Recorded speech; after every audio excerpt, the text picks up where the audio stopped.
at large for Black Enterprise. Welcome to Beyond the Hype. And I'm excited to have this great conversation with a great entrepreneur, but also a good longtime friend and sister, Teneshia Jackson Warner, founder of the Imagi Group, marketing and communications firm, award-winning, and also the author of a great new book. It's not her first book, but it's her new book, The Big Stretch, 90 Days to Expanding Your Dreams, Crush Your Goals, and Create Your Own Success. Hey, Teneshia, how you doing, sis? I'm wonderful. Thank you so much for having me. You know, this is really important to get you as one of our guests for this series because, it's amazing how things turn out. When you released this book earlier this year, and I'm proud to say I got to interview you and your husband and business partner and marital partner and life partner, Michael Warner, about your business and your book earlier this year. None of us saw this coming. Like nobody sat down and said, you know what, I need to plan for a global pandemic. That might, but fortunately though, much of what you teach and share in The Big Stretch is can be really helpful to people who are now struggling through this and trying to find out what this is going to mean for their businesses, for their lives, and what things are going to look like going forward. So talk a little bit about The Big Stretch itself, and I got my copy of the book right here, y'all. So yay! All right. I don't fake the funk. But talk about it, before we're not going to talk about in the context of COVID. We'll get to that. But talk about what your motivation was as an award-winning entrepreneur, as an award-winning speaker, creator of the Dream Project Symposium. There's so many things we could talk about that you've done. But why this book, and why now? Well, as you know, Alfred, I am indeed a dreamer. If there was one word to describe me, it would be the fact that I'm a dreamer. I believe in the idealistic. I believe in the impossible. I'm a risk taker. And I actually have been on a dream journey now 15 plus years. So in my story of taking an idea from idea to a thriving multicultural marketing firm, working with Fortune 50, Fortune 100 corporations. Within that, there's a ton of stories and lessons that I personally have as a dreamer. But I also am the founder of the Dream Project, a symposium that was started 7 years ago. And the idea behind that was to showcase iconic dreamers like your Magic Johnsons, Damon Johns, Lisa Price, and take their stories and give the blueprint to the Dream Project community. So after doing the Dream Project for 7 years, there was tons of key learnings inside of the Dream Project as well. And so I just knew, I felt like it was time to take not only my personal story, but the fact that God had blessed me to bring in so many iconic dreamers, work with thought leaders like yourself. The idea behind The Big Stretch was to create a dreamer's blueprint. And so I took all of those iconic stories and I broke their key learnings down into a universal approach to manifesting your dreams. So I knew coming into 2020, I had the idea of The Big Stretch for a number of years. And I told myself the time is now. Now, I didn't realize that the time is now, being there would be so many people that are actually now being reflective. They're resetting. And so the book is actually even more of a tool in the time of crisis when so many people now have time to reflect and think about what's next. Yeah, and I want to speak to that a little bit because as you said, you've been doing this for 15 years. And a lot of times people take this dreamer ideal as very, butterflies and roses and everything's wonderful all the time. And it's, puffy clouds and sugary, it's sweet, but you make it very clear, and I wanted you to talk about this in the context of your business. This is not the first crisis that business has gone through. I mean, no. Igami Group has been through 9/11. Igami Group went through the Great Recession. So talk about how it's a misnomer to think that being a dreamer does not mean you're not prepared, and you're never going to face personal crises, economic crises. Now we're in a global crisis. It's a mistake to think dreaming is just kind of ephemeral type of idea, and it's not really applicable to the real hard realities of doing business, particularly in crisis. Alfred, you're spot on. The book is broken up into 4 phases: dream, design, dare, and do. And as it relates to this question, I'm going to talk about 2 different areas. So one is do. In the section of do, what I reiterate over and over to the reader is dreamers actually commit to their dream for the long term. It's very easy when you start out, you have that initial passion, you have that thrive, you're telling everybody about it. But what happens if you fast forward a couple years in and you hit a season of difficulty? You hit a season of what I just call dryness. Are you still committed to moving towards that dream in the face of obstacles, giants, rejection, no's? From interviewing so many of those icons, the commonality among all of them was they were committed to doing the dream for the long term. And then myself, when I originally started the agency, we did a strategic partnership with the Publicis owned firm, and we had just some good traction coming out, right? But then there were so many lessons that I got the hard way of that. One, there was something as growing too fast. I got into one particular deal with the Fortune 50 global corporation that their payment terms, I wasn't liquid enough to sign up for the payment terms that I signed up for. And it was really a season of difficulty trying to manage cash flow and trying to scale the business to take on this global account when I really kind of did it before I was ready from a cash and liquidity standpoint. And so even in that came with a number of struggles. Right people, right seats, recruiting the right team, losing key team members, during the peak of the firm working with a major account. All of those things are challenges that were unforeseen, but they were challenges that I had to dig deep and basically say, look, I'm in it. So I'm going to dig deep to keep moving towards that dream. And Alfred, I'm looking at you because I know you actually train physically as well. Someone told me they felt like the big stretch was a dreamer's boot camp for a dreamer. And so I compare a lot of the stories from when I ran the New York City Marathon, and that last leg of the marathon, the last 6 miles, it wasn't about training. It wasn't about being prepared. It was straight up heart and willpower, those last 6 miles.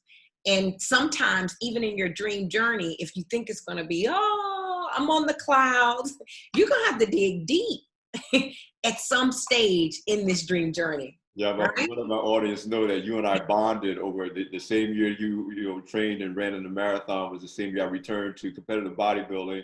And we were like looking at each other on Facebook and inspiring one another. And, oh, look, Tanisha's about to do this and I'm doing that. But your point is well taken. You talk about the last few miles of a marathon and training in the gym. It's really, the growth happens on those last 2 or 3 reps when you really, like you said, the fact that you practice this, the fact that you read about it, after a while, it's like either you're going to push this thing up or you're not. And wow. That's where the growth happens. That's where the development happens. That's where you find out who you really are. And to your point, you find out how serious you are about achieving the dream that you set forth or this goal you set forth. Because sometimes it takes a crisis to test us to find out, is this really what you want? Are you really serious about this? So exactly. talk about how the things that Egami Group has been through in the past. We named some of the big ones, 9/11, has prepared you, Michael, your company to get through this crisis and still hold on to your dream. Given that we're all taking hits. I mean, everybody's taking a hit. Your company's taking a hit. Everybody's taking a hit. If nobody's getting paid, nobody's getting paid. So talk about how the principles of your book, your principles as an entrepreneur, that you're applying in this environment in terms of what's happening with Egami Group today. Well, I'll say a few things. One of the other phases that I talked to you about is design. And design is where I encourage dreamers to make sure you have a blueprint and a plan to bring the dream into reality. Well, in the book, again, I wrote this a year ago. I talked about the importance of whatever you do when you start drafting the plan to bring your dream into reality. Make sure you write that plan in pencil, because I'm telling you, you're going to have to turn it over and erase many times and figure out a new way. Now, again, that was great when I was writing the book up in a cabin, right? That's all great, right? I'm like, yeah, this is going to be good for the dreamer. But then 2020 happened, and the plans that Igami Group had, or, that we were planning on executing, in addition to the plans that I had around the book launch with McGraw-Hill, all of them within a matter of about, I say it was a 4-week period. It was after the crisis started, but between March 15th and April 15th, it got really real. So, we activate every year at Essence Music Festival. And people really don't think about that, but activating and representing client events and experiences there, the moment that Essence says, hey, we're moving this to September, well, that impacted the resources that I had on my billing, the utilization of the resources. And so at first it was like, okay, cool, push it out. Let's see what it does from, to a team and manpower standpoint. And then the announcement comes, it's gone. It's 2021. And so huge cash forecast void. In addition to that, not going into New York City, I didn't anticipate not going into this new office that we just built out, right? And Office, the cost, I know, beautiful office that I have not looked at in 12 weeks, no, in about 10 weeks. So even the cost of running an office that you're no longer in, and then we had new clients where we had just signed on significant pieces of business for first quarter. And to your point, I got that call from a number of senior vice presidents. Listen, we can't really do this because we're trying to make sure we're saving our job. So I like the way you say it. You can't, what did you say? You can't get paid if you're not getting paid? You can't get paid. Nobody's getting paid. So wins that we had celebrated, signed the contracts, these wins just evaporated. And so I think it was a time as a dreamer for me to look and revisit the big stretch and really apply the principles. So one, in design, I reminded myself, you tell everybody to write your plans in pencil. So it's time to flip over, erase, and create a new path. We started challenging the team. What can we do in virtual environments? How do we take an experience and still tell brands we can connect you with these consumers in a more digitally driven first environment? That was one way of recreating what we're currently doing. Another thing is going back to your purpose. So we really went back and I said, what was the reason for finding Igami? Well, a part of Igami's purpose is to activate a brand's purpose to drive impact in the world. And it hit me, if there were ever an opportunity to drive impact, it would be right now in the middle of this pandemic. And especially as it relates to impact around multicultural consumers. So we started using this as an opportunity to call our clients and say, do you know that multicultural audiences are being impacted greater than anyone by COVID-19? And although the virus doesn't discriminate, the circumstances in America has layers of discrimination that these audiences are being impacted. So we kind of position it where we're now even counseling our clients and partnering with them in the crisis to, number one, educate, and then number two, say, this is a great need in the community right now. And if you really want to engage with multicultural audiences in meaningful ways, then the time is now. So what that did for me, what I would say to all of the viewers is use the crisis as an opportunity to revisit your purpose. And is there a way for you to activate that purpose right now in these times in a meaningful way? And so many times, people get their purpose confused with their process. And they get so married to the process that when that process gets disrupted, they stop, as opposed to doing what you said. Let me go back to the process or the plan we laid out on paper, but remember why we're doing this, and then think about, how do I still serve that purpose in a very, very different way, because it's a new environment. And that's been a key to the survival of Black enterprise, and not just in this current crisis, but over the years, as companies evolve, as economies evolve, as crises happen. And I mean, what I'm observing, and I would imagine you're observing it too with many of your clients, big and small, by the way, that while they're still dedicated to why they exist as a business, they're totally rethinking how they serve that purpose. Yeah. Because they have to, in many ways. Yes. And you're spot on. I think as entrepreneurs, we're doing it, and we're also seeing Fortune 50, Fortune 500, Fortune 100 companies doing it as well. So talk to me about a mindset in this environment. And I want you to speak with a certain heart for solopreneurs, or entrepreneurs who really have been so hard hit because of the kind of business they're in. That, I have a friend, actually a relative, who is in the restaurant business, and for 2 months, literally no income because of the social distancing and stay-at-home restrictions on what they could open and what they couldn't open. Fortunately now, because things are being lifted, he's being able to do some business. But there are some entrepreneurs who are like, you know what, I can't do business, and my company may not survive this. What is your advice or your heart, particularly in the context of the big stretch, for getting through that while still holding on to your ultimate dream? Well, here's something that I think is very important.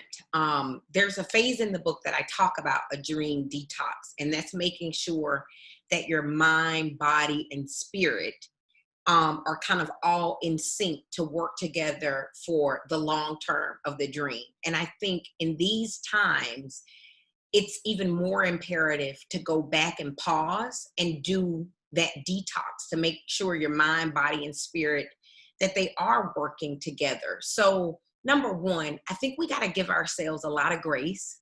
After this hit, I even found myself, Alfred, probably a month into it. And because I'm such a driven and self-motivated person, the feeling that I was experiencing was so foreign to me that I had to say, Mike, what's going on with me? And I couldn't even identify with, this has taken a mental toll on you.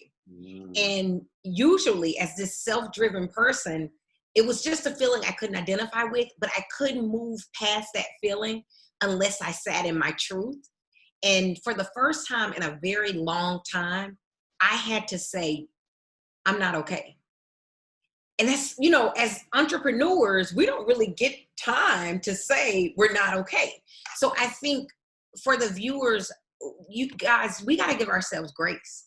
We are in the midst of something that our generation has not seen. Like when I talk to my grandfather and he says, I've never seen anything like it, that's major. And so I think giving yourself that grace to work through what you're experiencing mentally, like mental health is real. And then once you give yourself that grace, you need to find spaces where you can go be vulnerable. Whether that's your dream accountability partner, whether it's your mate, but someone where you can talk about the weight that you're carrying as an entrepreneur, the weight that you're carrying, because the anxiety is real. So I would advise to get that space, right? Because the more that you can acknowledge it and sit with it, then you can actually move past it and through it. It is what I learned over the past 8 weeks or so, right? You make a couple of very important points. And again, since we know each other, I know a little bit about you and how you navigated your own journey. The point you're making is very important. In times of crisis, the worst thing you can do is isolate yourself, and not talk to somebody trusted, a family member, friend, mentor. If you got to do it via Zoom, if you got to do it by FaceTime, whatever you got to do, so that you can get, you could, like you said, help somebody understand the burden that you're carrying, get some compassion. But the other thing that you've always implemented into your life and your journey as not just an entrepreneur, but just as a person, is solitude. Now, solitude is different from isolation. Solitude is you having time to yourself to think, to be honest, to sit in your truth. And I know there's times when you say you just got to go away, even from Mike, and just be by yourself. I think you say you love nature in the woods. But talk about the difference between isolation, which is not good for you in crisis, especially as an entrepreneur, especially if you're a solopreneur and you don't necessarily have a natural team around you, and solitude, which, whether right now to some degree the pandemic has created, some people say it's forced, but I say it's created opportunity for solitude that you should be using to strengthen and heal to get ready to go forward. Oh, Alfred, you're so good. The fact that you just nailed that distinction. So I would say the difference is isolation is, and I'm going to say this from what I personally experienced over the 8 weeks. For me, the isolation was I was holding a lot in around the pressures and the anxiety that was being brought on by this sudden crisis, the changes in the business. And I withdrew. I wasn't answering the phone when family or friends call. And that's not good for you when you're carrying the weight alone. So if you find yourself where you don't have outlets, you're not being vulnerable, and you're withdrawing in the inside because of external pressure, that's isolation. Solitude is something very much so very different. So solitude is when you look inward, but you're giving yourself the opportunity to look inward, to spend time with yourself, to hear from yourself. So it's almost like an inward conversation of what's real for me, what's authentic for me, what are my gifts? It's reflecting. You're doing a soul searching from the inside out, but you're listening to yourself and you're listening to your soul. Solitude is a great thing because that's where creations come from. That's where new directions come from. That's where sometimes we'll see someone and you was like, wait a minute, you are on this thriving corporate trajectory. And what do you mean you're about to bounce and go start your own thing? Well, a careerpreneur that I have listed in the book, AC, she went into solitude. She did a sabbatical. And for her truth was, you know what? I am about to be she was one of the highest ranking beauty executives, women of color, period, globally. But when she did the soul searching, she realized, but it's not the journey that's right for me. So that soul searching was wonderful in that aspect because it led her to a new direction, new job. So it led her to sort of, the idea and revelation around what was up for her in her next season. So very different between going inward because of pressure and you're not necessarily talking, and the anxiety and or those voices, those negative voices are having a field day with you. So you definitely need to know the difference. Solitude is an amazing thing. Isolation, not so much right now.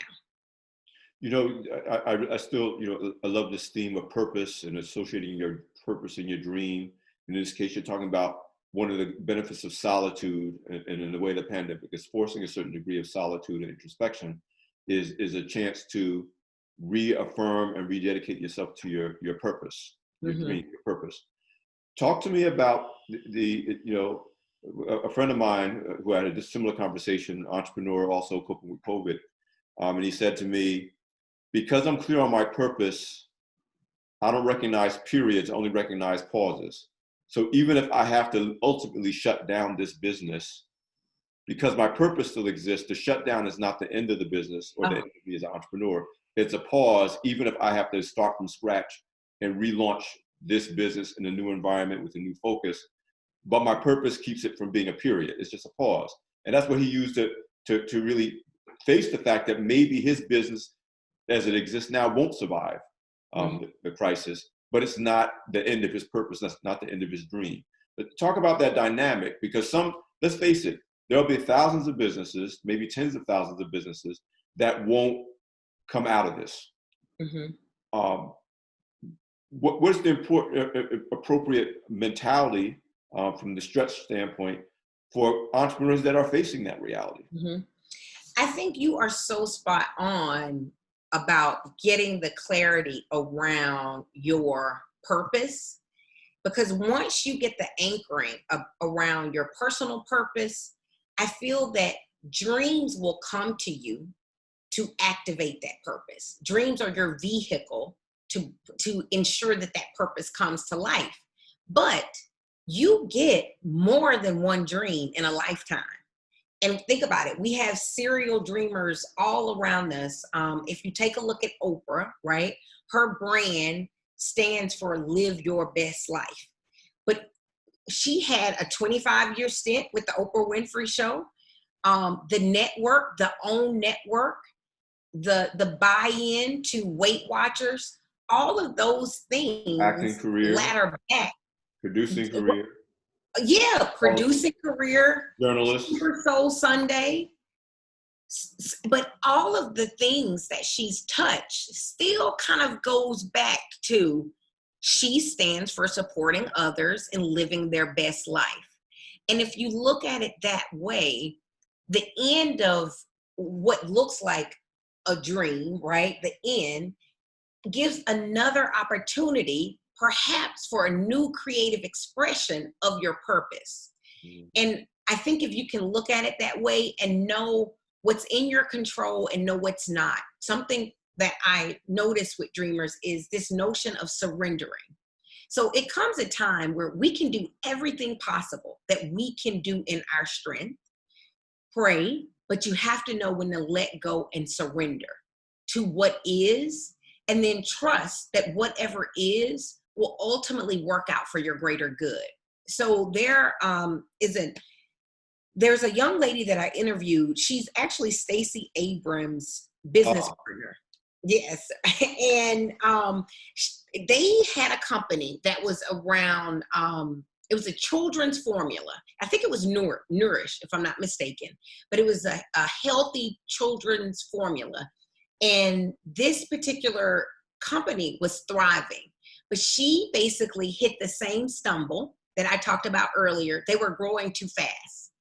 And it ended up being the death of her business. She just couldn't keep up from a cash forecast perspective. And she talked about she was devastated, but she did say there was a moment where she had to just ultimately surrender. Well, around the same time, she was talking to a business advisor, and she said, how could this be that there's a such thing as growing too fast and you're not liquid enough?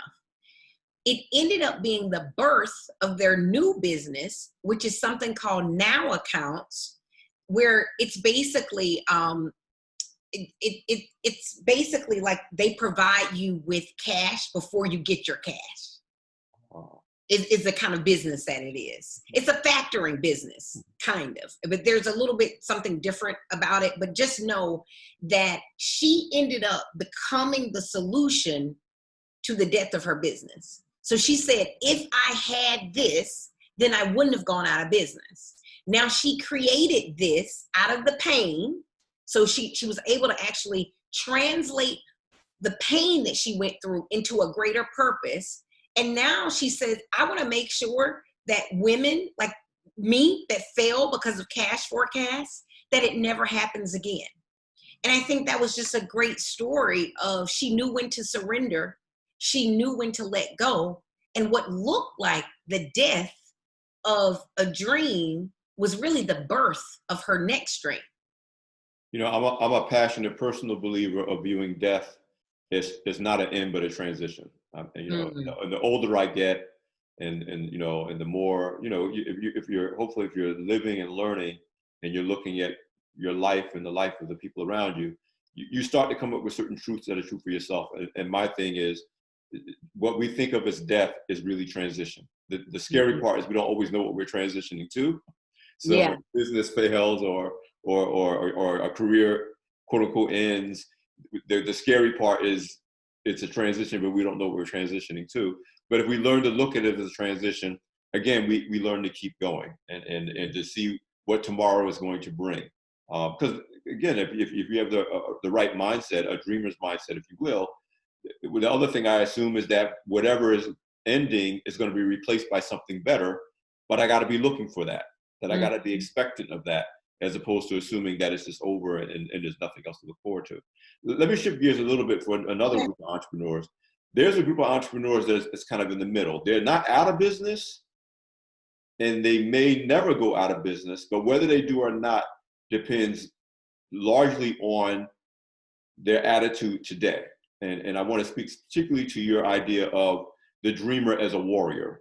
There's a chapter in your book when you're talking about the necessity of being able and willing to fight for your dream, because there's going to be adversity, there's going to be obstacles, there's going to be things that you didn't even create. No one created intentionally a pandemic. This is not something that people are like, oh man, I shouldn't have done that. It happens.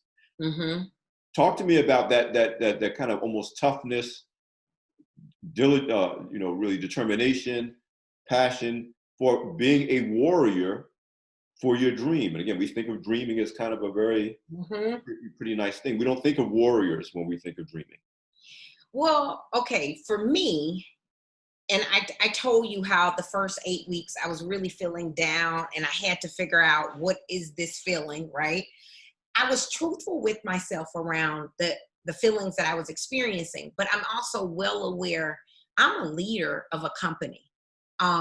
There are employees, there's children associated with my employees. So at some point you have to dig in and almost treat the weight and the challenge as if I can push through this, I know it's here to make me stronger. Sarah Jake says this, and I love it. She used this analogy of the bigger the obstacle, and I know you're going to like this. She was like, just view it like you're bench pressing up. And if you can get it all the way up, you're going to be stronger on the other side. So Sarah, I mean, she goes in like, come on, bring on the weight. Let's go. And so if you can switch into that mentality, it will make you view the current challenge as something that's just here to make you stronger.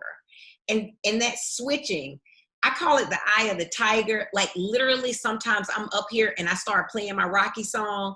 It's either Rocky or Jay-Z first song, or Biggie Juicy. It takes me there every time. So I have like these psych me out songs that I will play that I'm like, let's go. And when I get into that zone, I can tell you this.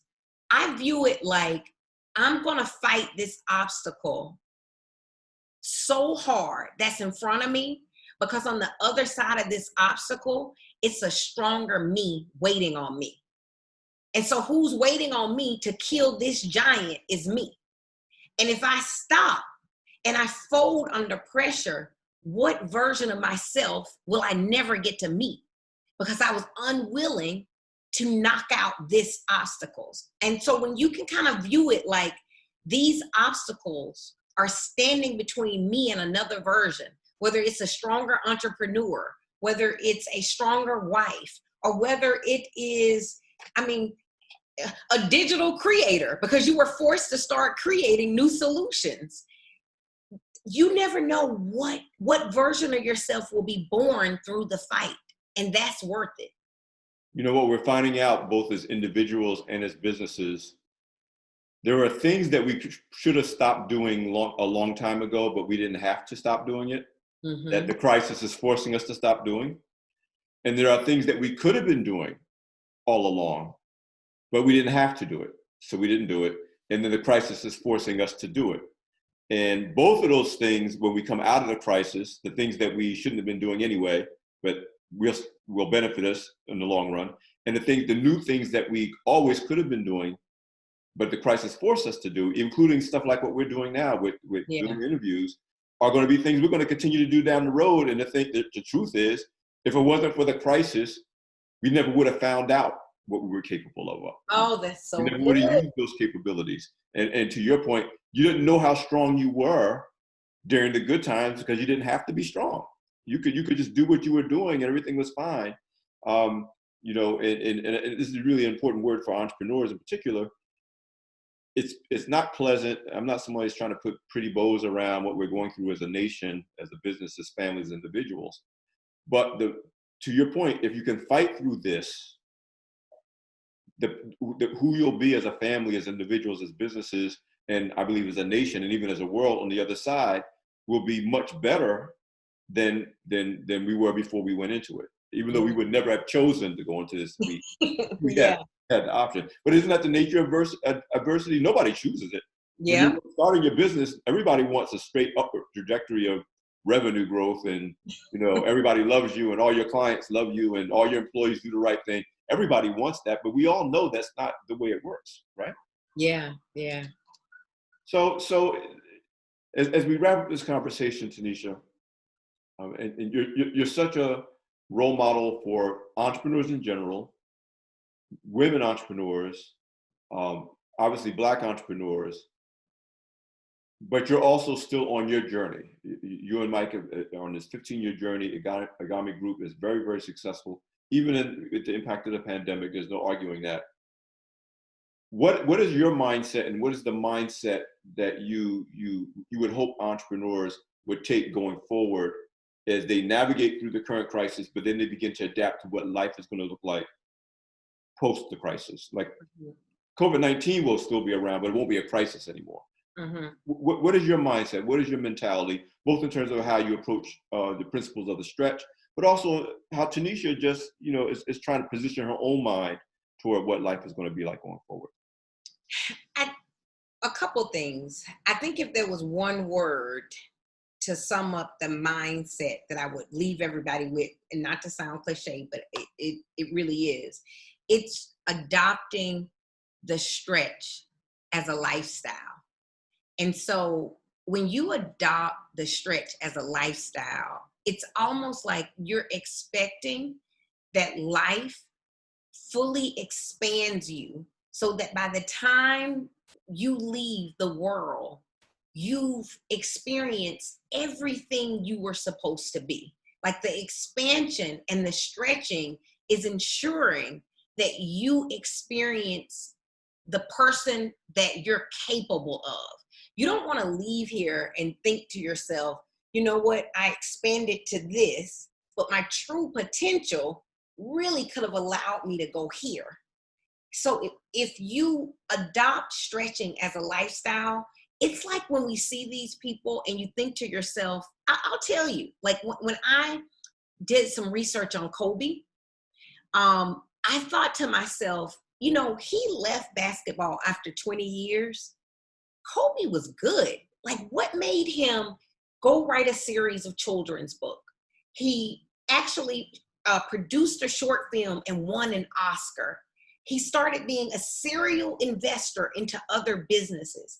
To me, what I was seeing was like, this was somebody that was like stretching. He was living the fact that he wanted to fully expand as a lifestyle. And so when you think about the fact that he kept expanding, even after the 20 years of basketball, and he didn't let one thing define him, he continued to define himself by going into new territory. So that's a mindset that I would leave the audience with, is we want to leave here fully expanded. Like, don't just meet this version of yourself, like meet all of it. Like if it's a TV producer, if it's an entrepreneur, if it's a mother, if it's a wife, meet every person that you were designed to become. You know, and that comes through stretching. Before, you know, that's a powerful idea. I know I said we were wrapping up, but that this idea of stretching as a lifestyle, which I think is a really powerful idea that I think people need to come away with. And I'm going to speak specifically as business owners. I was having a conversation with Randall Pinkett and his, you know, partners, Lawrence Hibbert and Dr. Jeffrey Robinson and Dallas Grundy 2 days ago about the same topic, about surviving crisis, going through 9/11, going through the Great Recession. And one of the principles that they say that they talked about, which ties directly into your idea of stretching on purpose, but their thing is like, instead of waiting for a crisis to give you a sense of urgency that would force you to think about new ways of doing business, they started to learn to think about those things when there was no crisis.